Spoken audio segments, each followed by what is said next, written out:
The White House today blasting House Republicans over Department of Homeland Security funding and amendments being considered this week that would defund President Obama's executive amnesty.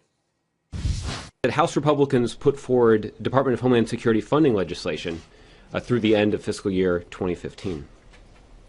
Unfortunately, Republicans have also unveiled plans to muck around with that legislation. This is legislation that funds our efforts to protect our ports and our borders. It provides aviation security. It bolsters our cybersecurity. It coordinates with state and local authorities to improve our counterterrorism resilience in communities across the country. And yes, it enforces our immigration laws. There's never a good time for Republicans to do something like this, but right now seems like a particularly bad time for them to do so. Our next guest says the Republican effort has nothing to do with defunding Homeland Security. Joining me tonight, Congressman Tom Marino. He's a member of the Homeland Security Committee. He also serves on the Foreign Affairs and the Judiciary Committees. Congressman, good evening and welcome. Good evening, Cheryl. Thank you. So you heard from Josh Earnest in that soundbite. He says that House Republicans are mucking around, and let's cut to the chase here. They say that you're using the $40 billion Homeland Security bill and that you're going to add amendments to that would defund basically his executive orders on immigration, gut the funding on his executive order for immigration. Is that what you're doing?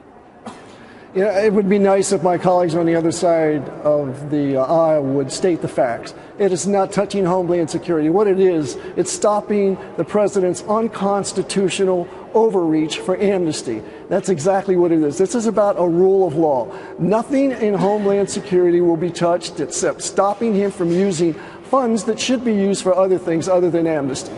Okay, so where should the funding come from? I mean, I know that you don't want him, obviously, to have any funding for the executive action on immigration. At the same time, though, where would the funding come from? Because this is his executive order. So the president wants. It's an overreach of executive order. It's unconstitutional. That's why we have three branches of government. So there should be no funding whatsoever.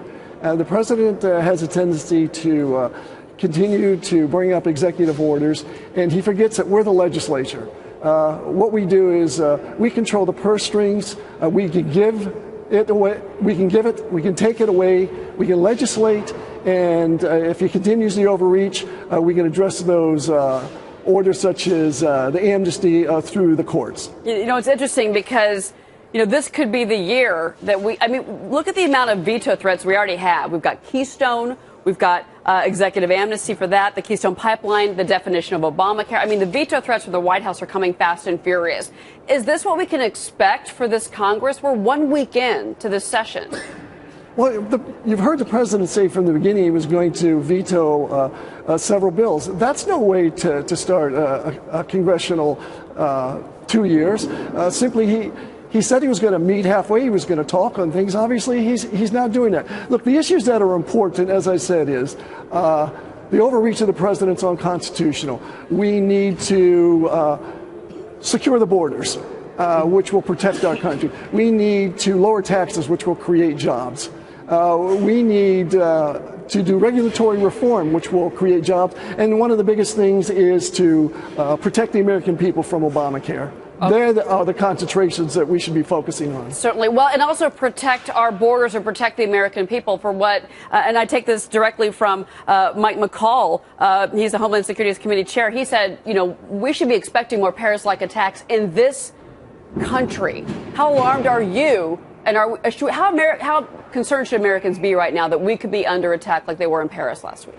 Well, we certainly need to be concerned, and we need to be more vigilant. But this country's been a good job to stop the 9/11 attacks. Now what we have to do from the federal government and use resources in Homeland Security to help train states and locals and to educate people on what to look for and how to be vigilant.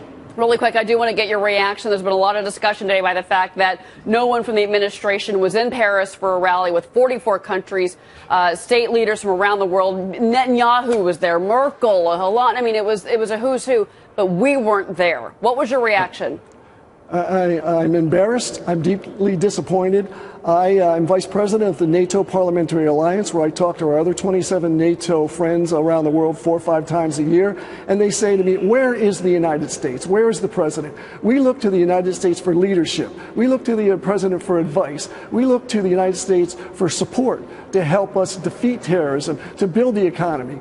And my belief at this point is the president simply doesn't care about foreign affairs, or he just doesn't know how to deal with foreign affairs. Well, now the White House is saying they're going to have this, Homeland Security summit with a lot of academics and I think some social workers or something like that. So that'll be, I guess, their next plan. Congressman Tom Marino. Congressman, thank you very much, sir. My pleasure. Good night.